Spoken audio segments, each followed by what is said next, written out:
Informasi berikut ini mohon jangan diartikan sebagai provokasi anti pemerintah atau anti pembangunan. Namun, pernyataan anak bangsa yang khawatir Indonesia telah menjadi negara terkorup, seperti dalam indeks korupsi yang terlampir.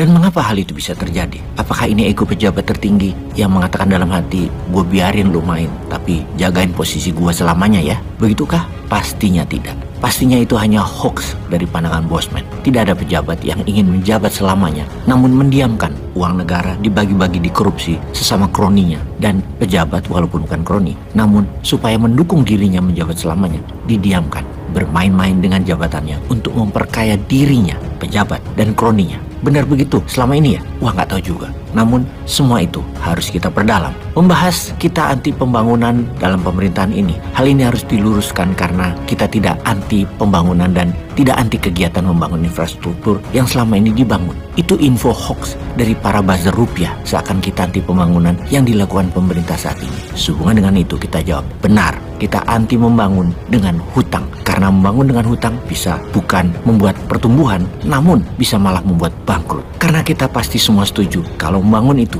belum tentu bertumbuh atau membuat growth pertumbuhan, terutama ekonomi. Pasti setuju kan? Misalnya nih ya, misalnya seseorang menambah ruangan di rumahnya untuk disewakan jadi kos-kosan. Beda dengan merenovasi rumah untuk menambah garasi, untuk menambah mobil yang kreditan juga. Dalam jangka panjang nilai mobil akan turun. Di sini membedakan bahwa yang satu membangun untuk bertumbuh, yang satu membangun untuk menyusut. Jadi kita tidak anti membangun, yang kita anti adalah membangun pakai hutang.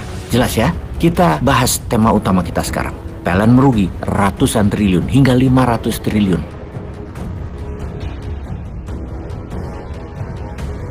Padahal nggak ada masyarakat yang ngutang bayar listrik kalau telat bahkan dimatiin. Pertamina rugi ratusan triliun.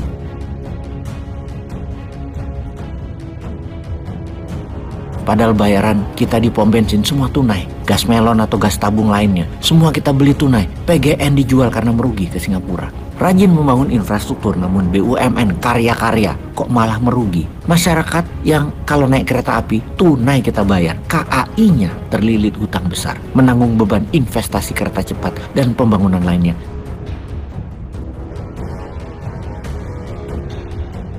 Yang tidak menghasilkan sales atau penjualan bagus dan lama jadinya. PDAM banyak yang bangkrut, padahal masyarakat bayarnya nggak pernah telat. Beli pupuk, petani bayarnya tunai. Pusri bangkrut, petani tetap miskin, harga gabah rendah. Masyarakat membangun rumah, beli semen tunai. PT Semen Indonesia bangkrut. Bahkan asuransi masyarakat bayar tunai. Asabri dan Bumi Putra bangkrut.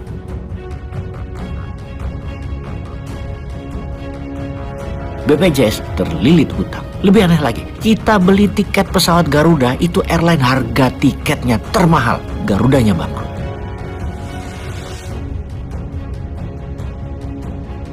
Yang parah lagi nih ya, bayar pajaknya rakyat kita rajin, APBN-nya jebol, ambyar, dan defisit neraca APBN tekor kebanyakan biaya. Hutang negara naik 5.000 triliun dalam 8 tahun atau naik 300% atau naik 3 kali lipat dari sebelumnya. Namun pertumbuhannya hanya 20%, tidak sampai seperempat pembangunan dibanding sewaktu dirinya menjabat di awal 8 tahun yang lalu. Memang idealnya kalau mengerti cara mengelola keuangan, baik itu kelolaan bisnis atau kelolaan anggaran domestik rumah tangga. Kalau invest 1 miliar dalam 5 tahun, lunas pinjamannya dan usahanya masih berjalan baik, dimana setiap tahun ke depannya masih plus, masih dapat 200 juta rupiah. Bukan invest 1 miliar dalam 5 tahun hanya dapat 250 juta, hutang 1 miliarnya dan bunganya masih menumpuk belum terbayar, yang 250 juta habis buat biaya harian. Itu mismanagement atau tidak merit kelolaannya namanya. Bukan membangun apalagi bertumbuh. Itu tidak amanah pengusahanya atau tidak amanah kelolaan rumah tangganya. Maaf ya, berusaha menghindari kata-kata pejabat dan pemerintahnya tidak mampu.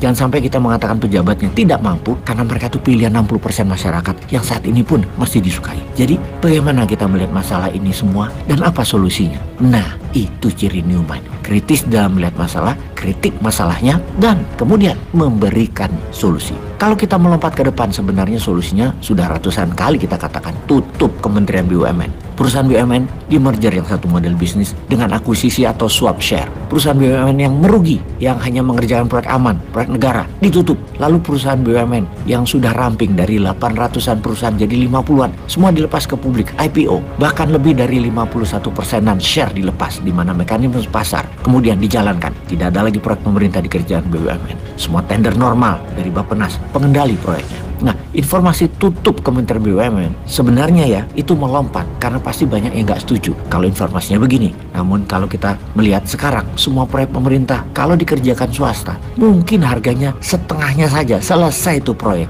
Ini dengan BUMN sudah mahal 2 kali lipat, merugi lagi. Merugi itu karena dikorupsi. Dah sesederhana itu. Dari office boy sampai pejabat teratasnya itu main semua. Dan itu terjadi di semua proyek. Dah itu aja. Korbannya bukan saja anggaran besar negara yang nanggung. Namun sampai subkontraktor yang swasta semua disikat dengan bayaran ditunda-tunda. Sampai pejabatnya pada ganti. Dah mampus tuh semua subkontraktor. Tahunan gak dibayar. Bergiliran dah tuh pejabat-pejabatnya diberikan. Yang biasanya kroni pejabat kementerian. Geng politikus partai berkuasa dan sejenisnya. Cuan terima kasih atas dukungannya menjadi pejabat. Bener deh, mana ada yang benar-benar berpikir buat bangsa dan negara. Jadi untuk menghilangkan korupsi dan membuat negara bertumbuh bagaimana? Ya bubarin proyek diberikan ke BUMN. Ini langkah pertama. Yang berikutnya, nanti aja lah tunggu pegang mandat. Peace.